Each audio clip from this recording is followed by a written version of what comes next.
네, 꿈은 도망가지 않아. 도망가는 건 네 자신이지. 네, 제가 좋아했던 짱구는 못 말려의 아빠 신영만의 대사입니다. 저는 어렸을 적부터 꿈이 애니메이션 감독이었습니다. 그래서 그 부모님이 주신 용돈으로 항상 만화책만 사 모았고요. 얼마 안 되는 급식비를 모아서 고등학교 때는 부모님 허락도 없이 부산에서 배를 타고 일본까지 넘어가서 일주일 내내 한 끼 우동만 먹으면서 만화를 모았던 적도 있습니다. 그 꿈을 조금 더 키워서 제가 영화 연출 제작을 전공을 하며 결국에는 제 꿈의 직장인 영화사에 입사하게 됐습니다.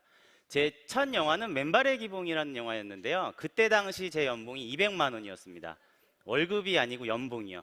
그 월급이 한 20만 원 정도 되죠. 그 다음 영화는 가문의 영광 시리즈를 찍었는데요. 그때 연봉은 300만 원이었습니다. 8편의 영화와 드라마를 찍는 동안에 제 마지막 연봉은 1000만 원 정도를 찍고 있었습니다. 불 꺼진 영화관에서 엔딩 크레딧에 제 이름 석자가 올라가는 걸 보면서 나도 나중에 영화 시작할 때 이름이 나오는 제작자가 될 수 있을 거라는 꿈을 꾸면서 그 열정페이를 버텨내고 있었습니다. 그래서요, 영화판에서는 스텝끼리 사귀는 거를 재앙 중에 재앙이라 그래요.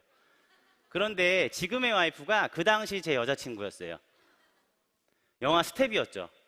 그런데 저희 집에는 더 큰 재앙이 있었는데 17년 반 동안 아버지가 한 번도 생활비를 벌어오신 적이 없는 5개의 회사에서, 다단계 회사에서 한 번도 성공하지 못했던 한 번도 성공하신 적이 없었던 그런 아버지셨어요. 그런데 너는 내 운명이었는지 여자친구 부모님마저도요 12년째 암회를 하시는 분이시더라고요. 양가가 상견례에 만나가지고 결혼식 날짜를 잡는데 돈이 없어가지고 결혼식 날짜를 잡는 것도 참 힘들었어요. 어렸을 때부터 제 꿈만 생각을 했고요. 그 꿈에 대해서 공부를 했고 결국에 꿈의 직장에 취직을 해서 일을 했는데 제 나이가 30이 다 될 쯤 되니까 점점 결혼이나 학업이나 아니면은 자녀 계획, 그 다음에 노후 준비 같은 뭔가 하나둘씩 포기해야만 계속 영화를 할 수가 있었더라고요. 그게 조금 슬펐었어요. 그런데 그때 아버지가 눈치가 없이 또 다단계를 시작을 하신 거예요. 그 다단계가 바로 애터미였어요. 아버지를 1년 정도 말리고 있는데 2011년쯤에 한 신문 기사에서 제가 아는 사람이 나오더라고요. 저보다 3살 정도 많은 영화 시나리오 작가였거든요. 그런데 그 친구가 굶어 죽은 채 발견이 된 거예요. 아픈데 제대로 먹지를 못해가지고 이웃집에 저 메모를 붙여놓고 그 다음날 굶어 죽은 채 발견이 됐대요. 저는 그때까지 몰랐는데 제가 있었던 영화사가 엄청나게 소득이 불공평한 구조였었더라고요. 스태프들은 같은 영화를 찍어도 굶어 죽고 제작자와 스타들은 수천 수백억씩을 벌어간다는 그 뉴스에 슬픔도 잠시 다음은 내 차례인 것 같은 거예요. 그래서요 아무런 확신도 없이 저는 아버지가 하는 애터미를 따라하게 됐습니다. 애터미가 성장을 하니까 제 수당도 올라갔어요. 한 월 500쯤 됐을 때 드디어 아까 그 지방과 결혼을 하게 됩니다. 결혼을 해서요 첫 인사를 드리러 갔어요. 추석 때 저희 장인어른 댁은요 5남매세요. 그런데 그 5남매 부부가 10명이서 전부 다 아메이 하고 계시더라고요. 인사를 드리는데요 제가 인사를 드리러 간 건지 타사의 공격을 받으러 간 건지 헷갈리는 거예요. 제가 하도 공격을 당해가지고요 대들었어요. 장인어른 그럼 한 달에 얼마 정도 버세요? 그랬더니 아무렇지도 않은 식의 나 한 달은 아니고 2달에 20만 원 벌어 그러시는 거예요. 그래서 제가 그러면은 저는 애터미에서 한 1년 정도 만에 한 200 정도를 벌었는데 애터미 알아보시는 게 더 낫지 않을까요? 그랬더니 장인어른께서 이러시는 거예요. 나 애터미가 더 제품 좋은 거 알아. 사위 나 니네 회사 보상 플랜이 더 쉬운 거 알아. 근데 나 애터미 안 해 하면서 지금 저 전문지를 저한테 보여주시기 시작했습니다. 전문지의 내용은 뭐였었냐면요 한국 토종 네트워크 마케팅 회사는 장수하는 게 아니라 단명하는데 고작 수명이 2년밖에 안 된대요. 그런데요 그 기사가 내용이 아주 간단했어요. 첫 번째, 좋지 않은 품질을 비싸게 판다. 두 번째, 그 사실을 제대로 인지하고 있는 CEO가 없다라는 거예요. 그래서 애터미를 하실 수 없다 그러시더라고요.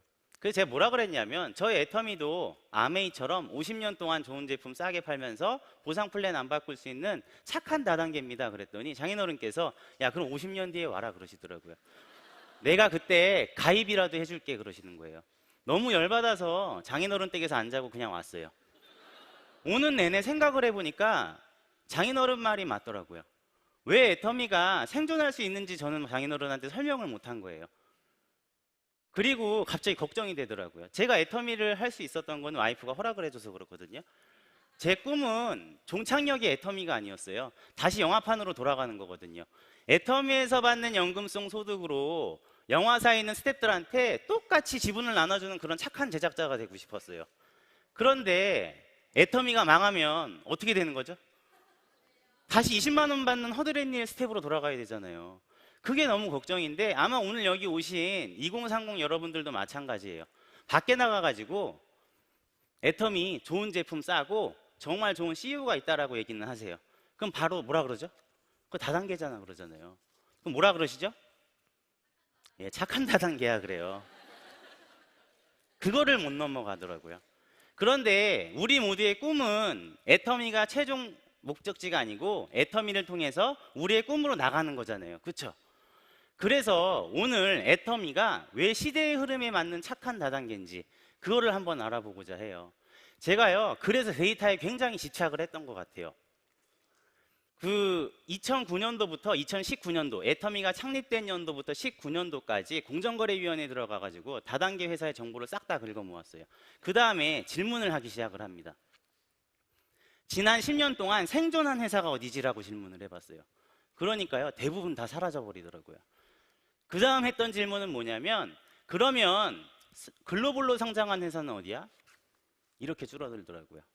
마지막 한 질문이 남았어요. 그러면 좋아 10년 동안 생존하고 10년 동안 생존하고 글로벌로 나간 것까지는 좋은데 마지막 하나 10년간 단 한 번도 성장을 멈추지 않는 회사는 어디지?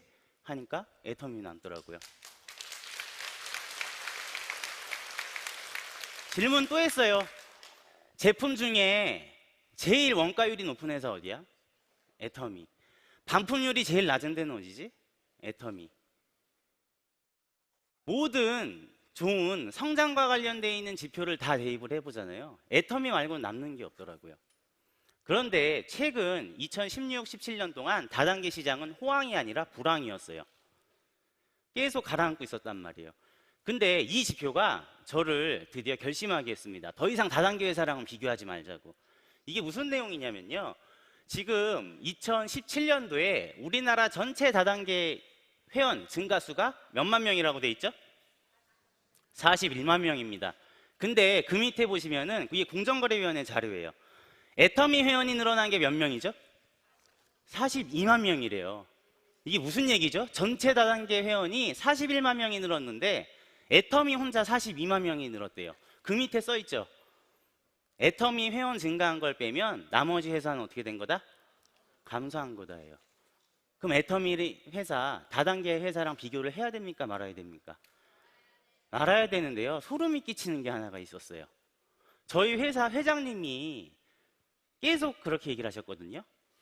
다른 유통하고 비교하지 말라고. 이 얘기를 계속 하셨어요. 근데 지표가 어떻게 가고 있냐면 지금 우리나라 경제 성장률과 세계 경제 성장률을 지금 보여드리는 지표인데 지금 2% 3% 성장하고 있을 때 애터미가 어떻게 성장하고 있죠? 고속으로 성장을 하고 있죠. 국가 경제가 성장하는 만큼만 성장을 해도 잘했다라 그러는데 그 이상을 지금 성장을 하고 있다라는 거예요. 자, 그래서 제가 뭐랑 비교를 하기 시작했냐면 기존의 유통회사랑 한번 비교를 해보기 시작했습니다. 최근에 나온 책인데요. 노스캐롤라이나 주립대 마케팅 학과 교수님이 우리나라 분이시더라고요. 이분이 최근에 리테일의 미래라는 책을 썼는데 우리가 소비하는 모든 순간순간들이 다 리테일이래요. 여러분들 혹시 카카오톡으로 택시 불러서 타나요? 카카오 택시? 그것도 리테일이에요. 영화관에서 영화 보시죠? 리테일입니다. 핸드폰 요금 내시죠? 핸드폰 쓰고 그것도 리테일이에요. 그런데 지금 저 책에는 뭐라고 나오냐면 기존에 있는 유통 강자들도 점점 잘 되는 게 아니라 경제 성장률보다도 성장을 못하고 있다라고 해요. 전 정말 충격을 받았던 게 저분께서 그 얘기를 하시더라고요. 이마트의 2018년도 3분기 순이익이 마이너스 59%래요. 대형마트가 다 침체가 되고 있고요. 백화점이 그나마 한 자릿수로 성장을 하고 있어요. 그런데 그거는 매출이 올라서가 아니라 잘 안 되고 있는 점포를 정리해서 그렇게 됐다라는 거예요. 그런데 분명히 4차 산업혁명의 플랫폼 비즈니스와 관련되어 있는 이 유통망은 계속 성장을 하고 있다는 걸 제가 알게 됐어요. 많은 교수님들의 책과 미디어에 나온 자료들을 통해서 공부를 했는데 지금 시중에서 서점가에서 가장 핫한 책이 두 책입니다. 왼쪽에 있는 책은 뭐냐면 성균관대 최재분 교수님께서 쓰신 포노사피엔스예요. 저건 뭐냐면 2007년도부터 스티브 잡스가 뭘 만들어냈죠? 스마트폰, 아이폰을 만들어냈죠.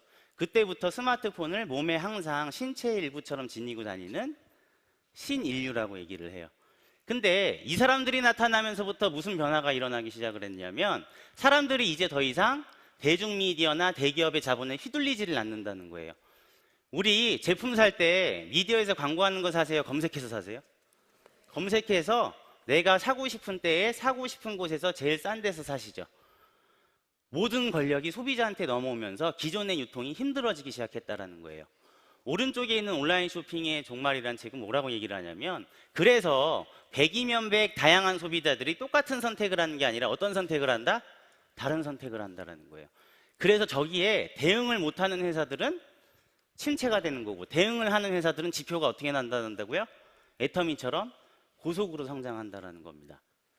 그래서요 제가 뭐에 대해서 알아봤냐면 그럼 어떤 회사가 제일 유명한데 모든 책이 유통에 관련되어 있는 책은 이 한 회사를 가리킵니다. 어디죠? 아마존입니다. 근데 아마존이 어떤 회사인지 잘 모르시더라고요.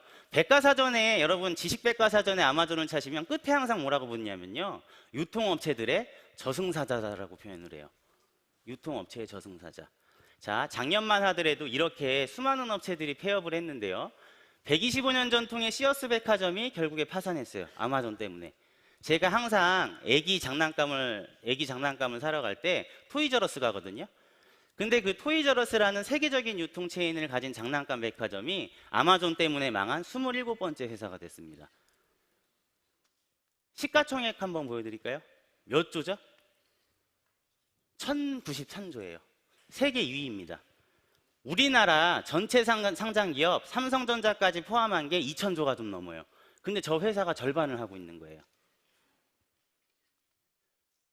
자, 아마존 20년 동안 계속 20%씩 성장을 하고 있고요. 지금 이 가운데에 있는 지표는 뭐냐면 온라인 매출 비중이에요. 아마존이 미국 온라인 매출 비중의 49.1%를 차지를 하고 있습니다. 2위 이베이 하고요. 월마트, 코스트코 2위부터 10위까지 다 더해도 아마존한테 게임이 될까요? 안 될까요? 안 되고 있다라는 얘기예요.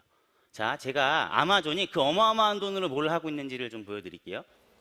Meet Amazon's newest holiday workers, the Kiva robots.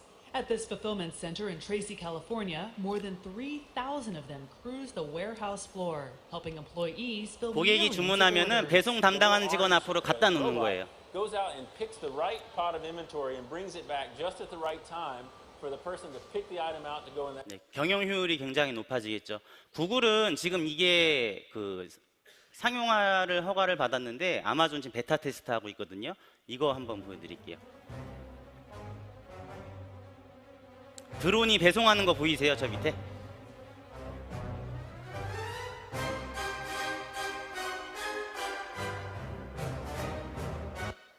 네, 영국에서요 시험 베타 테스트를 했거든요. 고객이 주문한 다음에 배송을 받는 데까지 걸린 시간이 13분밖에 걸리지를 않았습니다. 이게 이제 상용화가 구글은 허락을 아까 오셔서 강의하셨죠. 구글은 허가를 받은 상황이에요. 아마존은 계속 수익을 낸 거를 기술에 투자하고 있는 회사입니다. 지금 보시면 아마존고 같은 경우는 뭐 하는 데냐면 무인 편의점이에요. 물건 집어갖고 나오면 자동으로 스마트폰에 영수증하고 결제 내역이 뜨게 돼 있습니다. 자, 이런 어마어마한 아마존하고 싸워서 이길 수가 없을 것 같은데 데스바이 아마존이라는 책이 최근에 나왔거든요. 데스바이 아마존이 혹시 무슨 뜻인지 아세요? 아마존이 성장하면은 망하게 되어 있는 54개의 유통 상장 기업을 얘기를 해요. 전부 다 대기업이거든요. 근데 그 기업들만 있는 게 아니라 아마존과 경쟁을 해서 살아남고 있는 회사가 있다라는 거예요. 똑같이 경쟁을 해서 똑같은 수익을 내는 그런 회사들이 있다. 그런데 그 회사들의 전략을 보니까 두 가지가 있대요. 첫 번째가 뭐라고요? 압도적인 상품력입니다. 자, 지금 이게 무슨 얘기냐면 우리는 유통업체가 아니라 기술업체다. 우연의 일치로 유통을 한다. 아마존은 오픈마켓형 방식이에요. 무슨 얘기냐면 내가 만약에 칫솔을 팔고 싶죠. 그럼 칫솔을 아까 저 키바 로봇이 있는 데다가 그냥 물류창고에다가 넣어놓기만 하면 아마존이 알아서 주문받고 배송하고 결제하고 반품도 받아주고 고객 응대를 한 다음에 6%에서 15% 정도 수수료만 빼고 나한테 수당을 주는 방식이에요. 결제 대금을. 그런데 문제는 뭐냐면요. 칫솔을 내 것만 팔아줄까요? 아니에요. 수천 수백 개를 수만 개의 칫솔을 팔고 싶은 사람이 있으면 다 팔아줍니다. 가격 경쟁하고 품질 경쟁은 누가 하는 거죠? 내가 알아서 하는 거예요. 내가. 납품하는 사람이 알아서 하는 거라고요. 그런데 최근에 살아남고 있는 회사들이 어떤 거냐면 바로 이 플랫폼 방식을 써요. 자, 뭐라고 나와 있냐면 공급자 선별 중심의 플랫폼 큐레이션형이라고 얘기를 합니다. 대표적인 회사가 어디가 있냐면 마켓컬리라는 회사가 있어요. 지금 마켓컬리의 지표를 보시게 되면은 어떻게 되고 있죠? 고속 성장하고 있죠? 자, 애터미 방식은 이런 방식이에요. 어떤 방식이냐면 칫솔을 팔아요. 그런데 칫솔을 그냥 파는 게 아니라 그냥 아무 회사나 애터미 플랫폼에 올려놓으세요 이 뜻이 아니에요. 애터미가 귀찮지만 고객들을 위해서 최고의 칫솔을 하나를 선택해 드릴게요. 절대 품질의 제품을 하나를 선택해 드릴 테니까 이거를 고르시면 됩니다. 이거예요. 근데 이게 일품일사 원칙이라고 해서 저희가 이 방법을 채택을 하고 있는데 플랫폼 시대의 유통회사에서는요, 일품일사는 목에 칼을 들이지지 않고는 할 수가 없는 짓이에요. 아까도 분명히 말씀드렸지만 스마트폰 시대, 이 포노사피엔스 시대에는 다양한 소비자가 어떤 선택을 한다 그랬죠? 다양한 선택을 하기 때문에 그래요. 그런데 한 칫솔만 판다고요? 말이 안 되는 거잖아요. 근데 이 칫솔이 1초에 지금 한 개씩 팔리고 있어요. 2,600만 개가 팔렸다라는 겁니다. 자, 그러면 애터미는 칫솔에 있어서 지금 팬덤을 형성한 거예요? 형성하지 못한 거예요? 형성을 했다라는 거죠. 그러면 우리가 2,600만 개 팔아줄 테니까 니네가 알아서 값을 낮춰와라. 이렇게 갑질을 하는 회사일까요? 그랬었으면 벌써 두들겨 맞았겠죠. 요새가 어떤 세상인데. 저희는 납품업체를 합력업체라고 표현을 해요. 어떻게 하냐면 결제를 해주는데 10만 개, 20만 단위로 주문을 해줄게. 대신에 원료값을 성금으로 준다. 그 다음에 결제 방식도 대기업보다 훨씬 뛰어나게 일주일 단위로 결제를 해줄게. 그 다음에 시설 같은 거 늘리거나 그럴 때 우리가 자금도 지원을 해주겠다. 여러분, 이거 갑질하는 회사예요? 서로 상생하자는 회사예요? 상생의 원칙이 있는 그런 훌륭한 회사입니다. 그래서 이 딱 한 군데의 칫솔을 가지고 합력업체랑 머리를 맞대서 절대 가격으로 떨어뜨려 놓은 거, 아마존은 절대 할 수 없는 압도적인 품질력을 끌어내는 게 바로 이 애터미 방식이라는 거예요. 자, 이거는 지금 현재 2017년도 공정거래위원회 자료입니다. 제가 조금 읽어드릴게요. 글씨가 잘 안 보이실 텐데 애터미가 부가가치세 포함 8,200억을 했다라는 거예요. 제품을 저런 히트 상품 같은 거를 팔아서.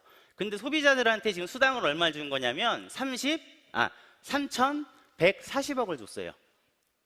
우리가 기본적으로 어느 플랫폼 기업에 가서 제품을 사더라도 우리를 성공시켜주거나 수당을 주는 회사가 있나요?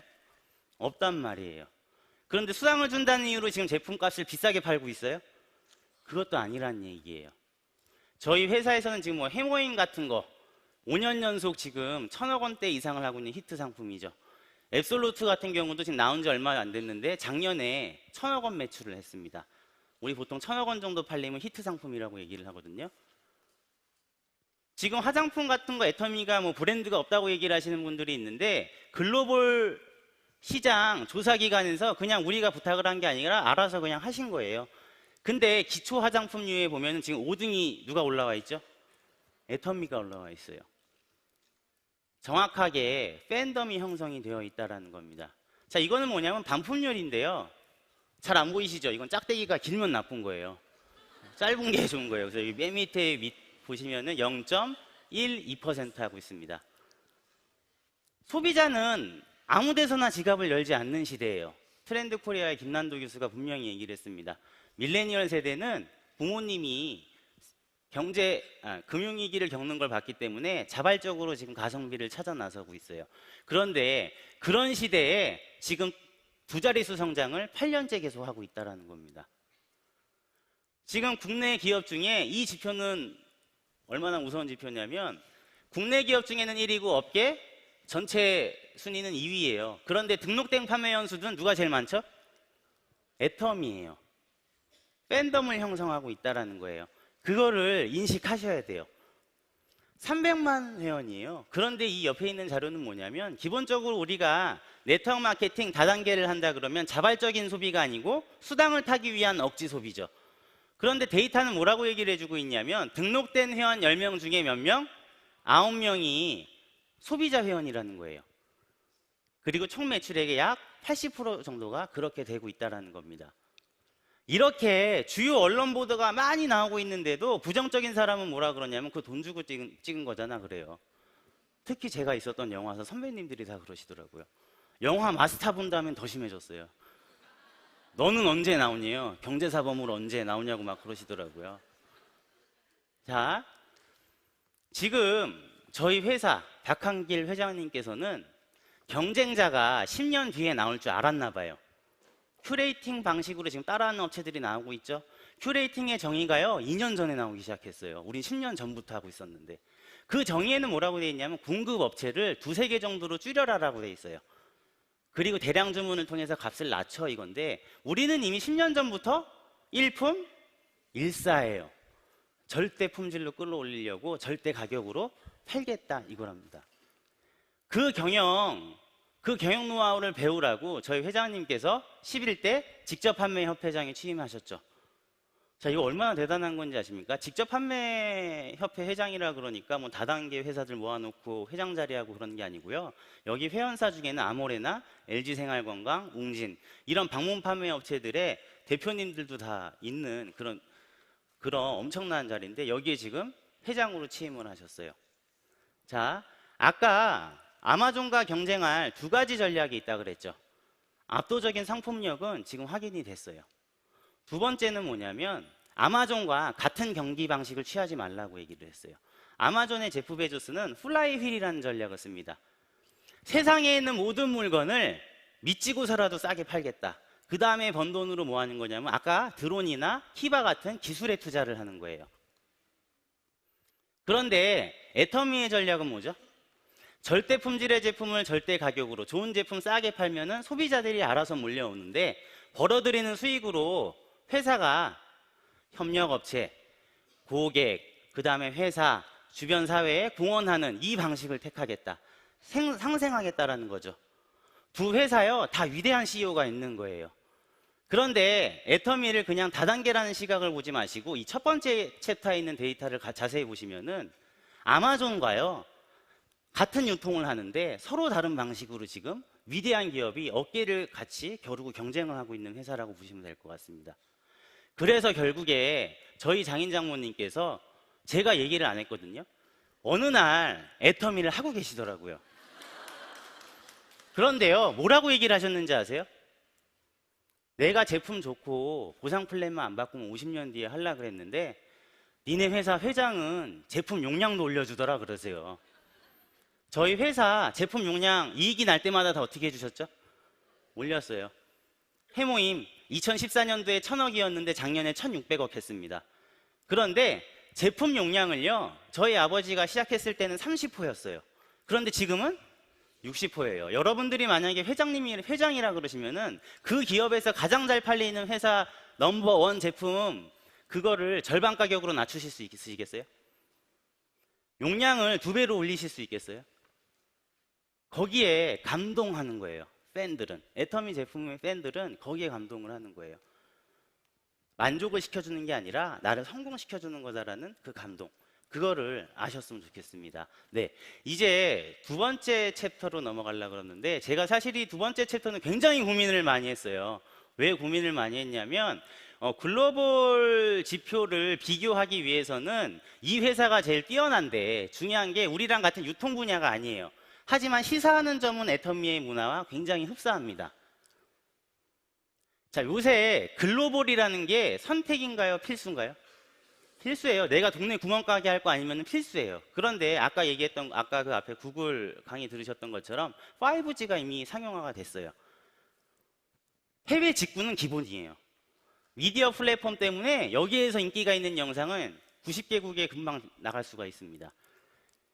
글로벌은 당연한 건데 제가 이 회사 지표가 유통이 아니어서 좀 걱정이 되는데 아까 그 구글 강의하면서 제가 조금 긴장이 됐어요. 왜 그러냐면 제가 사실 기업을 갖고 온 게 아니라 아이돌 그룹을 갖고 나왔습니다. 바로 방탄소년단인데요.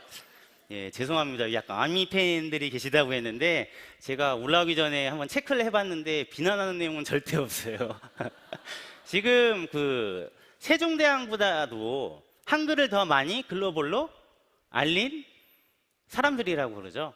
지금 뭐 보시면 알겠지만 한국인 최초도 빌보드 200에 벌써 3번 올랐고요. 그 다음에 지금 어제 제가 검색을 해보니까 비틀즈의 기록을 갈아치우고 있더라고요.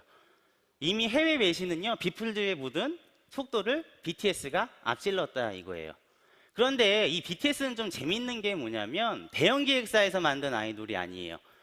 JYP라는 대형 기획사에서 독립한 방시혁 프로듀서가, 방시혁 대표가 중소기획사에서 만들어낸 아이돌입니다. 2013년도에 데뷔를 했는데요. 대중매체에는 거의 노출이 되지 않았어요. 왜냐하면 대형 기획사들의 자본에 밀려서 설 수가 없었대요, 많이. 그래서 새로운 방식을 택한 거예요. 무슨 방식을 택하냐면 미디어 플랫폼 방식을 택하게 돼요. 그래서 방탄TV라는 걸 갖다가 노출시키기 시작했는데 그 미디어 플랫폼은 바로 유튜브입니다. 지금 뭐 네이버 TV나 이런 데 많이 나오기 시작하는데요. 잠깐 유튜브에 대해서 좀 소개를 해드릴게요. 유튜브는 혹시 자회사가 어딘지 아시나요? 네, 구글입니다. 아까 처음에 오셔서 강의하셨던 분, 그분의 회사죠. 그런데 보시면은 어떻게 나와 있냐면 매일 10억 시간의 동영상이 재생이 되고요. 그 다음에 사용자 수가 19억 명입니다. 그러니까 저기 올라간다 그러면 19억 명한테 보여질 수가 있다는 뜻이고요. 그 다음에 영상이 올라가면 91개국에 진출이 되어 있기 때문에 거기에 다 영상을 퍼뜨릴 수가 있어요. 또 중요한 건 뭐냐면 80개의 언어로 제공이 된대요. 그런데 그 모든 거를 내가 비용을 내고 올리는 걸까요? 아니요. 비용을 올리고 내는 게 아니라 무료로 올릴 수가 있다라는 거예요. 중요한 건 뭐냐면 구글이라든지 이 유튜브에 검색이 되는 트래픽, 조회수나 이런 구독자 수를 갖다가 한번 조사를 해봤어요. 그런데 얼마나 놀라운 결과가 나오냐면 이제 미디어의 힘이 완전히 소비자들한테 넘어왔다라는 겁니다. 자, 구글에 검색량이 올라가고요. 유튜브에 방탄소년단 구독하는 수가 올라갈수록 앨범 수가 어떻게 되고 있죠, 지금? 이 지표를 딱 합쳐서 보시면은 사람들이 검색을 하고 유튜브를 볼수록 앨범도 어떻게 되고 있어요? 올라가는 거예요. 저 유튜브 구글의 검색량 순위가 최고조를 찍었을 때 빌보드 201위를 했어요. 정말 신기하죠. 옛날에는 TV 방송국에 돈을 들여가지고 광고를 했어야 되는 건데, 자, 애터미 글로벌로 어떻게 나가고 있는지를 볼게요. 지금 이게 제가 최신 데이터를 받은 건데요. 애터미의 절대 품질 절대 가격이 팬덤을 형성을 했는데 글로벌로도 그럼 나가냐는 거죠. 글로벌로 지금 잘 되고 있어요, 안 되고 있어요? 이 그래프가요, 성장을 멈춘 건가요? 지금 계속 성장을 하고 있는 건가요? 지금 한국 포함해서 14개국이 오픈을 했는데 이 앞에 회장님 영상에서 여러분들 다 보셨을 거예요. 우리 아직 어디 안 나갔죠? 네, 중국 안 나갔죠. 인도 안 나갔죠. 남미 안 나갔죠. 그죠? 다들 베트남 잊으셨나 본데요. 이 베트남 잊지 마십시오. 우리나라랑 3위 교역국입니다. 거기 진출 안 했습니다. 아직요, 진출할 곳이 무궁무진하다라는 거예요. 그런데 제가 이 챕터에서 말씀드리고자 하는 거, 자, 이제 뭐 수출탑 같은 거 잠깐 볼까요? 지금 7% 비중에서 지금 점점 국내 매출액하고 비교했을 때 해외 매출액이 지금 비중이 더 어떻게 되고 있어요? 올라가고 있죠? 한국에서 먹히는 게 세계에서도 이제 먹힌다라는 거죠. 수출탑까지도 한국 회사는 탄 회사가 없어요. 제가 조사했을 때. 그런데 500만 불 탑부터 몇만 불? 7천만 불. 이제 곧 1억 불을 눈앞에 두고 있습니다. 애터미 제품은 팬덤을 형성해서 글로벌로 진출하는 거는 확인이 됐다. 그런데 뭐가 중요한 거냐면요. 바로 전 이걸 말씀을 드리고 싶어요. 방탄소년단에 앞서서 이 빌보드 차트를 갖다가 씹어먹은 가수가 있거든요. 어떤 가수죠? 싸이입니다. 무슨 노래로 히트했죠? 강남스타일입니다. 싸이와 방탄소년단의 차이를 아세요? 싸이와 방탄소년단. 너무 큰 차이. 죄송합니다. 아미 여러분 죄송합니다. 제가 그 의도가 아니고요. 왜 이런 데이터가 나왔는지 그거거든요. 죄송해요. 비교를 하면 안 되는 건데 이제. 예, 진짜 죄송합니다. 편집 좀 해주시고요. 네, 싸이 씨는 강남스타일이라는 노래로 히트를 했는데 분명히 그 노래에는 메시지가 있어요. 무슨 메시지가 있냐면 강남 사람들에 대한 희화화예요. 그런데 안타깝게 그게 외국 사람들한테는 전달이 되지 않았고 외국 사람들은 그냥 재미있는 춤과 노래를 갖다가 즐겼던 거예요. 멜로디 이런 거죠. 그 다음에 한심스러워 보이는 그 뮤직비디오를 즐겼던 거예요. 그래서 정확하게 전달되어 있는 메시지가 없다 보니까 이렇게 트래픽이 올라갔다가 다시 어떻게 되죠? 폭삭 내려앉았죠. 그런데 BTS는 약간 틀려요. BTS는 약간 틀린 게 지금 지지도가 관심도가 지속적으로 어떻게 되고 있죠? 상승하고 있어요. 이거 보시면 지금 초록색이 방탄소년단이고 빨간색이 싸이시거든요. 보면은 방탄소년단은 지금 어떻게 되고 있죠? 계속 올라가고 있죠. 계속 올라가고 있어요. 이 싸이 씨 보면 두 번 왔다 갔다 한 게 하나가 강남스타일이고 하나가 젠틀맨이에요. 우리가 원하는 건 지속적인 성장이잖아요. 방금 애터미 글로벌 매출 올라가는 걸 보면은 방금 이렇게 지속적으로 계속 관심을 갖고 있죠. 그거는 뭐냐면 방탄소년단의 음악에는 기존 아이돌처럼 그냥 사랑했다가 헤어졌다가 다시 만났다가 이런 내용이 아니에요. 들어보시면 알겠지만 굉장히 청소년들의 고민, 청춘들의 고민, 꿈과 희망과 수저계급론, N4 세대, 열정페이 이런 노래들이 이런 가사들이 거기서 막 나온단 말이에요. 멤버 RM이 유엔에서 연설한 걸 보시게 되면 보통 아이돌이 아니라는 걸 알게 되실 거예요. 분명히 이 노래 가사에 전달이 되는 메시지가 해외에서도 전달을 받고 있는 거거든요. 그래서 팬덤이 킬러 컨텐츠라는 그 메시지를 만나게 되면은 폭발적으로 상승한다라는 데이터예요. 이 킬러 컨텐츠라는 거는 누구나 모방을 할 수가 있을까요? 제가 만약에 방탄소년단 노래를 배우고 춤을 춘다 그래서 방탄소년단 같이 될 수가 있어요, 없어요? 네, 죄송합니다. 네, 될 수가 없죠. 따라할 수가 없단 말이에요. 애터미의 제품, 품질, 보상 플랜 이런 거 쫓아할 수는 있어요. 그런데 분명히 애터미와 비교했을 때 절대로 쫓아할 수 없는 게 있거든요. 저는 그거를 시스템이라고 생각을 해요. 시스템. 애터미 시스템은 누가 제공하죠? 회사가 전부 다 제공을 합니다. 저는 그게 처음에 불편하다라고 생각을 했는데 회사가 전부 다 제공을 해요. 전국의 10개 도시에서 다원 생방송을 하거든요. 그런데 그게 어떤 건지 잘 모르세요. 방송국에 계신 분들이 매달 석세스 세미나를 10개 지역에서 다원 생중계를 한다 그러면 뭐라 그러시냐면 아니 월드컵이나 올림픽 할 때도 그렇게 안 하는데 어떻게 그거에 한 번도 방송 사고가 안 나고 이렇게 잘 돼요? 그러세요.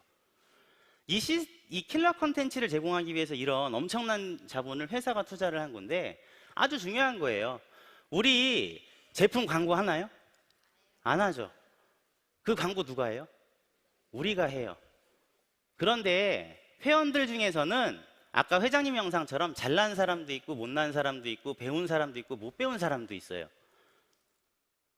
그 사람들이 다 지금 각자 자기의 꿈을 팔고 있는 거예요. 애터미 제품하고. 내가 이래서 애터미를 한다면서 이런 절대 제품, 절대 가격으로 제품을 써봐라고 전달을 하고 있는 거잖아요. 그런데 그거를 한 군데로 다 모아놓은 거죠. 회사가. 무장을 시키는 거예요. 아까 구글 강사님께서 너무 좋게 표현하셨더라고요. 회사의 경영 방침하고 철학, 그 다음에 우리의 꿈 같은 거를 다 한 군데로 통합을 해가지고 국내뿐만이 아니라 해외까지 전부 다 어떻게 해주고 있죠? 이 시스템을 회사가 제공을 하고 있는 거예요. 다른 기업들은 이거를 그룹마다 그 리더분들이 다 해요. 돈 내고. 저희 아버지가 9년 아메이 하셨거든요. 제가 초등학교 4학년 때부터 시작하셨어요.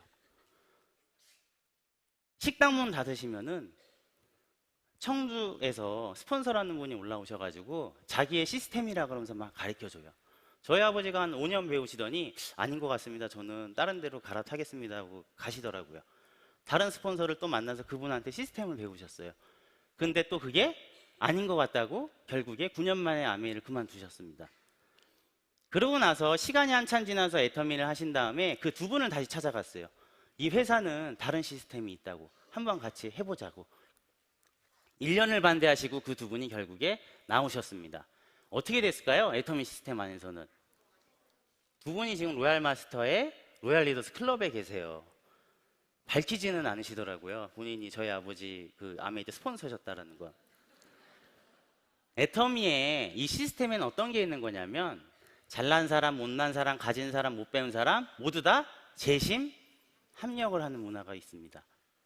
지금 뭐 글로벌로 이렇게 성공 시스템이 나가는 것들이 보이죠. 자, 이 플랫폼 기업들이 지금 이렇게 애터미 착한 다단계라는 걸 플랫폼 기업하고 좀 비교를 해서 설명을 하려고 했는데 안타까운 게 뭐냐면 이 플랫폼 기업은 좋은 면만 있는 게 아니에요. 어두운 면이 있습니다. 최근에 서울대공대 유기훈 교수님 팀이 미래 도시 사회에 4개의 계급이 있다라고 해서 책을 썼어요. 미래사회 보고서라는 책을. 근데 그 책 첫 챕터가 뭐라고 나오냐면 플랫폼에 대해서 나옵니다. 앞으로 미래는 플랫폼을 소유한 사람들, 플랫폼을 투자를 한 사람들이 제1계급 플랫폼 소유주로서 전 세계 인구의 0.001%를 차지한다 그래요. 두 번째, 아까 우리 구글 강사님처럼 그럼 로봇, AI, 인공지능 설계잖아. 이 유튜브를 통해서 영향력을 끼칠 수 있는 그 유튜버, 이런 스타들, 이런 사람들을 플랫폼 스타라 그래서 0.002%를 차지한다 그래요. 둘 다 더하면 얼마죠? 0.003%가 최상위층이에요. 그런데 세 번째 계급이 얼마나 충격적이냐면 사람이 아니에요. 인공지능이에요. 아까 구글의 홈 그 비서 스피커 틀어주셨죠? 미용실 예약하는 거. 걔네들이 이제 우리의 모든 일자리를 다 갖는 거예요. 그리고 걔네들이 안 하는 일, 허드렛 일, 비정규직, 고용되지도 못하고 항상 일거리를 찾아다니는 그런 사람들. 그런 사람들을 뭐라고 하냐면 프레카리아트라 그래요. 그 사람들이 99.997%라고 하면서 교수님이 나도 결국엔 저렇게 될 거야 라고 그 책에 쓰셨어요. 이 플랫폼 기업은 좋은 거는 유지비가 굉장히 낮아요. 손님이 100명, 1000명, 2000명이 오던 서버만 늘리면 된다는 장점이 있어요. 대신에 우리들의 일자리는 어떻게 되는 거죠? 없어지는 거예요. PPT 보시면 알겠지만 이 스캇 갤러웨이라고 뉴욕대 교수님이세요. 테드톡 아시나요? 테드톡에 나오셔가지고요 엄청난 욕을 퍼부었어요. 이 4개의 기업들에 대해서. 뭐라고 했죠? 우리들의 일자리를 파괴하고 있다. 그 밑에 도널드 트럼프 대통령은 뭐라고 얘기를 했냐면 세금을 거의 내지 않는다라 그래요. 여러분들 혹시 공주에서요 세금을 제일 많이 내는 기업이 어딘지 아시나요? 네, 애터미입니다. 그런데 아마존 작년에 270조 했습니다. 매출. 근데 세금 얼마 냈죠? 세금 얼마 냈다고 돼 있죠? 0원 냈습니다. 그런데 기사가 정정이 됐죠. 0원 내신 게 아니고요 1,500억 환급 받으셨어요. 근데 불법으로 환급 받으신 게 아니라 합법적인 거예요. 세금 정책이 그렇게 돼 있어서 1,500억을 환급을 받았습니다. 자, GM 2016년도에 모빌리티 플랫폼이죠.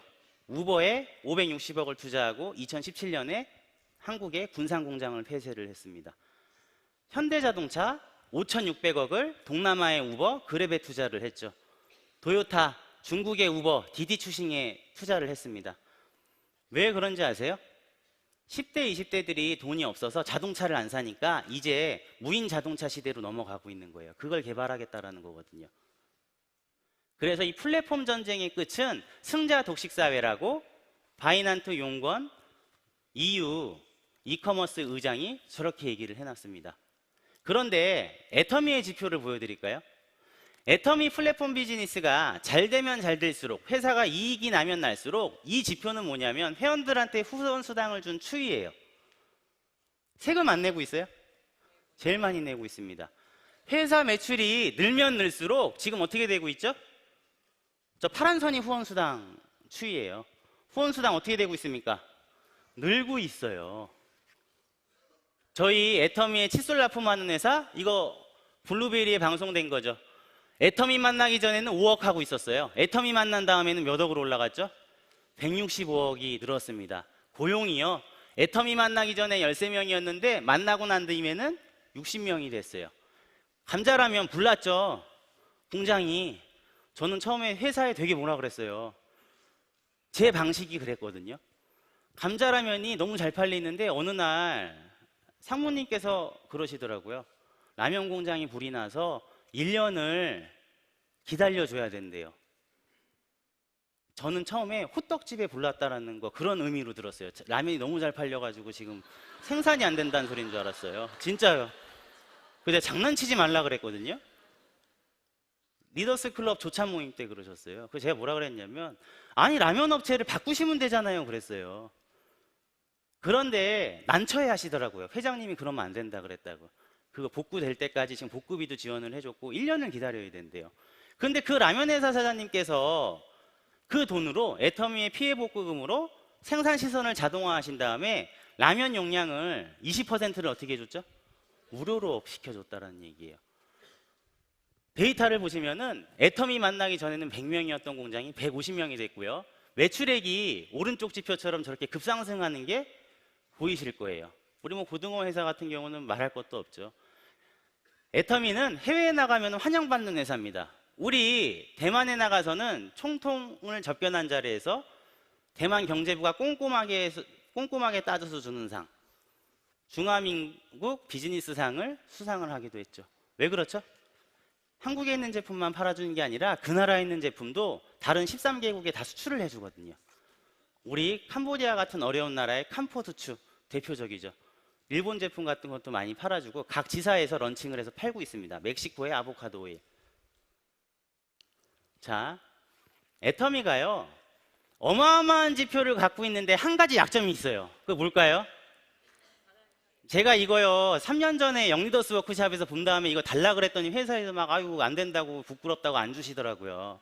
제가 오늘 강의하니까 이거 꼭 달라고 제가 협박해서 받았어요. 보시면 알겠지만 이 위에 있는 지표는 오늘 여러분들 여기 들여보내시려고 지금 밖에 부모님들 다 계시죠? 부모님 세대들. 그분들하고요, 여러분들 여기 초대하느라고 초청한 그 친구분들, 그분들이 만들어낸 지표예요. 우리 박수 한번 쳐줄까요? 그런데 실제로 2030 영 리더들은 지금 이렇게 바닥을 기고 있다가 최근에 8% 올라온 거란 말이에요. 이거 시사하는 바가 뭔지 아세요? 지금 세계 시가총액 1위부터 10위까지요. 세계 회사를 빼놓고는 전부 다 7개 기업이 밀레니얼 세대를 대상으로 이 스마트폰 쪽한테 영업을 하는 회사예요. 그들 때문에 돈을 버는 회사라는 겁니다. 이렇게 좋은 회사, 이렇게 좋은 마케팅, 이런 지표를 갖고 있는데도 젊은 세대들이 안 알아보는 거예요. 우리 2030의 특징이 뭔지 아세요? 90년생이 온다에 나왔거든요. 제목만 읽고 댓글을 읽어요. 애터미라는 회사.